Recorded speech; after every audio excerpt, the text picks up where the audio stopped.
Oi pessoal, eu sou o David e hoje nós vamos falar sobre o quarto livro da série Lendo, do Cristianismo Puro e Simples, do C.S. Lewis.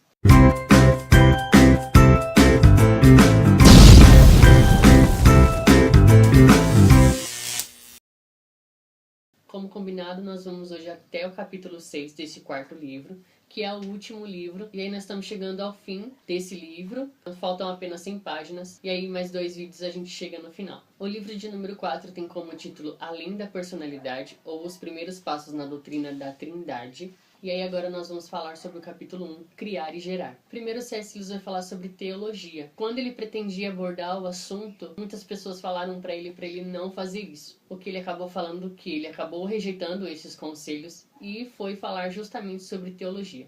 E ele vai explicar o que é teologia. Teologia é a ciência de Deus. E simplificando tudo que ele disse, ele vai dizer que a teologia é como se fosse um mapa. E qual sentido ele quis dizer que é como se fosse um mapa? Antes do mapa ser feito, várias pessoas tiveram que experimentar os caminhos e escrever os caminhos. Ou seja, elas tiveram que ter uma experiência própria sobre o caminho que elas estavam fazendo quando criaram este mapa. E ele vai dizer que a teologia é a mesma coisa. Todo relato que nós temos referente a Deus e à teologia são experiências de pessoas e elas acabaram deixando essas experiências para nós. E aí um dos pontos que ele vai falar, que eu achei muito legal, é que não adianta apenas ter um mapa, mas sim você precisa usufruir desse mapa, que você só vai saber o caminho se você passar por ele. E aí é quando ele vai começar a falar o que ele pretende neste capítulo. Não adianta nada você saber das questões do cristianismo, que você crê que tudo bem, Jesus nasceu, ele veio, morreu, pagou os nossos pecados, sendo que isso não é uma vida prática, e principalmente se você não nasceu de novo, que são questões que nós falamos lá no começo do livro. E aí ele vai começar a debater uma ideia que todo mundo crê que é filho de Deus, que todos estão ligados a ele de alguma maneira, e aí ele vai fazer um paralelo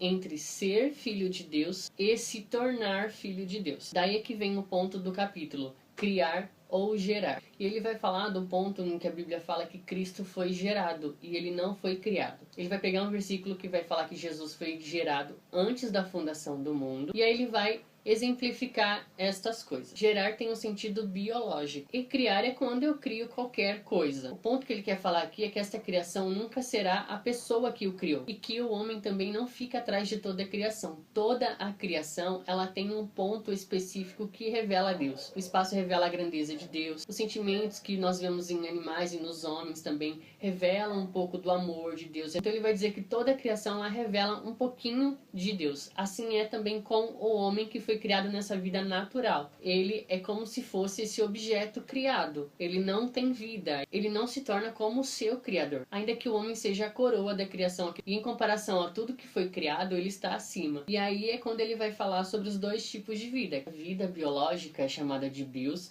e essa vida espiritual ele vai chamar de zoe, ou zoé, que é a vida biológica e a vida espiritual.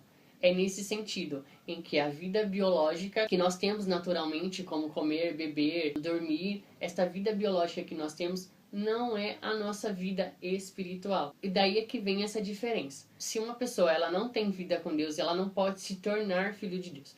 Por quê? Ela vai ser uma pessoa que tem apenas a vida biológica, ou seja, essa vida natural. E diferentemente dos cristãos que têm as duas vidas em si, tanto a vida biológica como essa vida espiritual, que foi Deus que deu, e através deste novo nascimento, ela se tornou uma vida espiritual. Ela deixa de ser apenas uma criatura, alguma coisa criada, para se tornar filho de Deus. E aí, referente a isso, ele vai dizer: esse é o primeiro ponto que devemos deixar claro. O que Deus gera é Deus. Assim como que o homem gera é o homem. O que Deus cria não é Deus. Assim como que o homem faz não é o homem. É por isso que os homens não são filhos de Deus no mesmo sentido em que Cristo o é. Podem se parecer com Deus em certos aspectos, mas não são coisas da mesma espécie. Os homens são mais semelhantes a estátuas ou quadros de Deus. O homem que tinha bios, ou seja, essa vida natural, e passa a ser zoe, sofre uma mudança tão grande quanto a de uma estátua que deixasse de ser pedra entalhada e se transformasse num homem real. E é exatamente disso que se trata o cristianismo. Esse mundo é como um grande ateliê de um grande escultor. Nós somos as estátuas. E corre por aí o boato que algumas de nós um dia ganharão vida. Bom, avançando, chegamos no capítulo 2, Um Deus em 3 pessoas. E aí, antes de continuar, ele vai voltar um pouquinho no capítulo anterior. E aí tem um parágrafo que eu gostaria de ler para não deixar dúvidas, porque foi bem complexo. Ele vai dizer assim: O capítulo anterior tratou da diferença entre gerar e criar. O homem gera uma criança, mas cria uma estátua. Deus gerou a Cristo, mas fez o homem. Contudo, quando digo isso, estou apenas ilustrando um aspecto de Deus, a saber que o que Deus Pai gera é Deus, alguém da mesma espécie que ele. Nesse sentido, esse ato é semelhante ao de um pai humano que gera um filho humano, mas não é exatamente igual. E ele vai começar falando sobre a Trindade. Ele vai dizer que isso é um assunto bem complexo para você entender. E ele vai usar a ciência. Ele vai dizer que, como no espaço existem 3 dimensões, ele vai dizer que você pode se deslocar da direita para a esquerda, frente para trás e cima, embaixo. E aí ele vai dar um exemplo de um cubo, que um desenho de um cubo, ele tem essas 3 direções. E ele vai fazer o seguinte paralelo. Na dimensão de Deus, pode-se dizer assim que encontramos um ser que são 3 pessoas sem deixar de ser único. Se da mesma forma um cubo são 6 quadrados sem deixar de ser um único cubo, é claro que não conseguimos conceber plenamente um ser como este. Do mesmo modo, se percebêssemos apenas 2 dimensões do espaço, não poderíamos jamais imaginar um cubo. Mesmo assim, podemos ter dele uma noção vaga. Quando isso acontece, nós conseguimos ter pela primeira vez na vida uma ideia positiva, mesmo que tênue, de algo suprapessoal, algo maior que uma pessoa. E aí ele vai começar a exemplificar essa trindade em tudo que nós fazemos. Ele vai começar a dizer e a exemplificar que essa trindade não está só em Deus. E que existe também esse relacionamento tripessoal conosco. E ele vai dar alguns exemplos. Esse relacionamento tripessoal começou com Jesus. Deus enviou Jesus e Jesus, através de Deus, revelou-se às pessoas. E aí as pessoas começaram a se relacionar com Deus através dessa trindade e desse relacionamento tripessoal. Um outro exemplo que ele vai dar é de nós mesmos, quando eu oro para Deus através de Jesus. Aí existe também um outro relacionamento tripessoal. E um último relacionamento tripessoal que ele vai dizer é que eu me relaciono com Deus e Deus relaciona-se comigo e eu me relaciono com a minha comunidade cristã. E aí nós vamos ter um outro tipo de relacionamento tripessoal. Tudo que ele quer dizer é que Deus,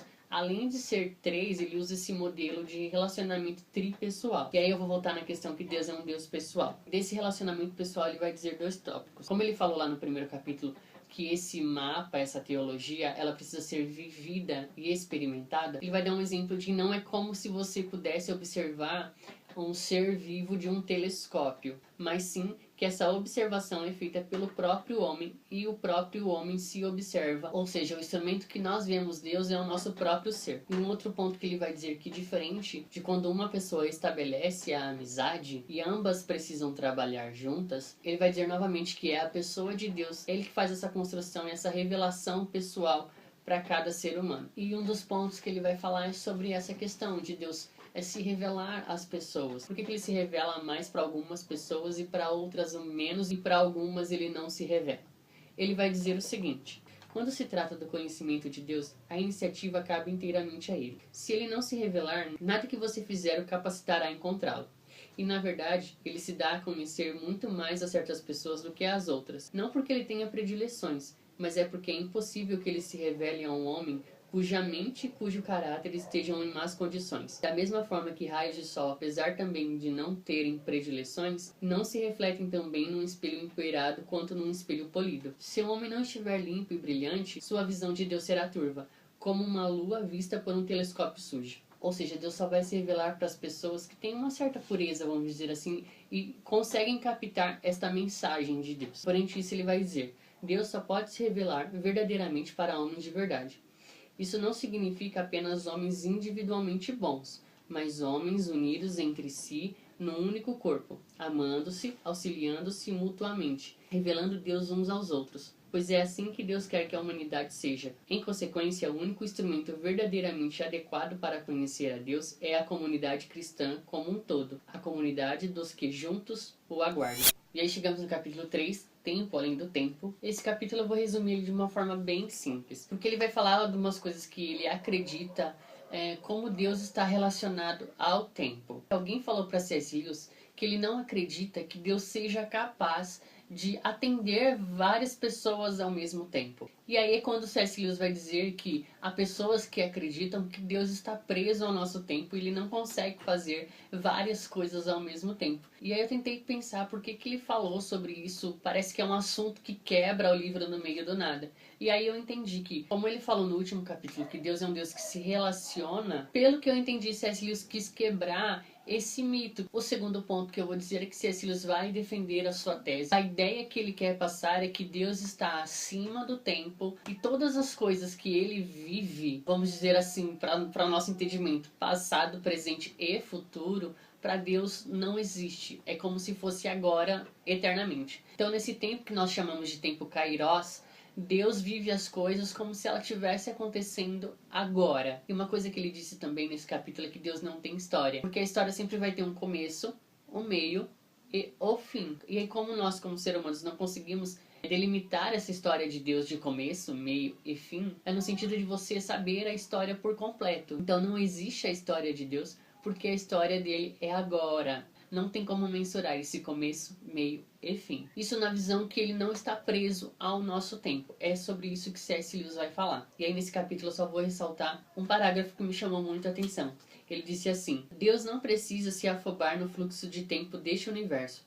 Assim como um escritor não precisa viver o tempo imaginário do seu romance. Ele pode dar atenção infinita a cada um de nós. Nunca teve de nos tratar como se fosse uma massa. Você está sozinho na companhia dele como se fosse o único ser que ele tivesse criado. Quando Cristo foi crucificado, ele morreu por você individualmente, como se você fosse o único homem na Terra. Chegamos no capítulo 4, a boa infecção. E aí ele vai começar esse capítulo retornando para a Trindade. Então ele vai falar novamente sobre a Trindade. E a primeira coisa que ele vai falar não é que existe uma ordem de chegada, por exemplo, o Pai gerou o Filho, e o Filho o Espírito Santo, e mesmo que a Bíblia diga que o Pai gerou o Filho, isso não quer dizer que exista, como existe no ser humano, de ter essa linha temporal. E aí, referente a isso, ele vai dizer: o Filho existe porque o Pai existe, mas nunca houve um tempo em que o Pai não houvesse ainda gerado o Filho. Eu sei que é muito complexo, mas o que ele vai dizer é que ninguém teve um começo. Nenhuma das três pessoas de Deus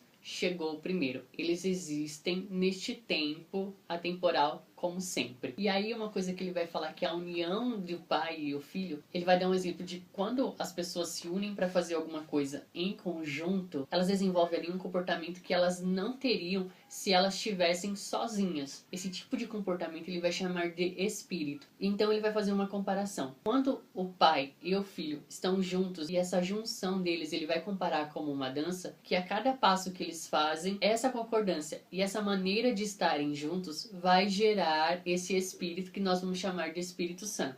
Referente a isso ele vai dizer: a união entre o pai e o filho é algo tão vivo e concreto que ela mesma é também uma pessoa. Aquilo que nasce da vida conjunta do pai e do filho é uma pessoa real. É com efeito a terceira das três pessoas de Deus. E aí ele vai entrar nessa questão da boa infecção. Ele vai falar que nós podemos adquirir coisas boas e coisas ruins ao estarmos perto delas. Ele vai dar um exemplo: se eu quero me aquecer, eu fico perto do fogo. Se eu quero me molhar, eu entro na água. Aí, por fim, ele vai dizer: a oferta que o cristianismo faz se resume no seguinte: se deixarmos Deus agir, podemos vir e compartilhar a vida de Cristo. Então partilharemos de uma vida que foi gerada e não criada. Uma vida que sempre existiu e sempre existirá. Cristo é o Filho de Deus. Se participarmos desse tipo de vida, também seremos filhos de Deus. Amaremos o Pai como o Filho o ama, e o Espírito Santo despertará em nós. Cristo veio a este mundo e se fez homem, a fim de disseminar nos outros homens o tipo de vida que ele possui, por meio daquilo que chamam de boa infecção. Todo cristão deve se tornar-se um pequeno Cristo. O propósito de se tornar-se cristão não é outro senão esse. Chegamos ao capítulo 5.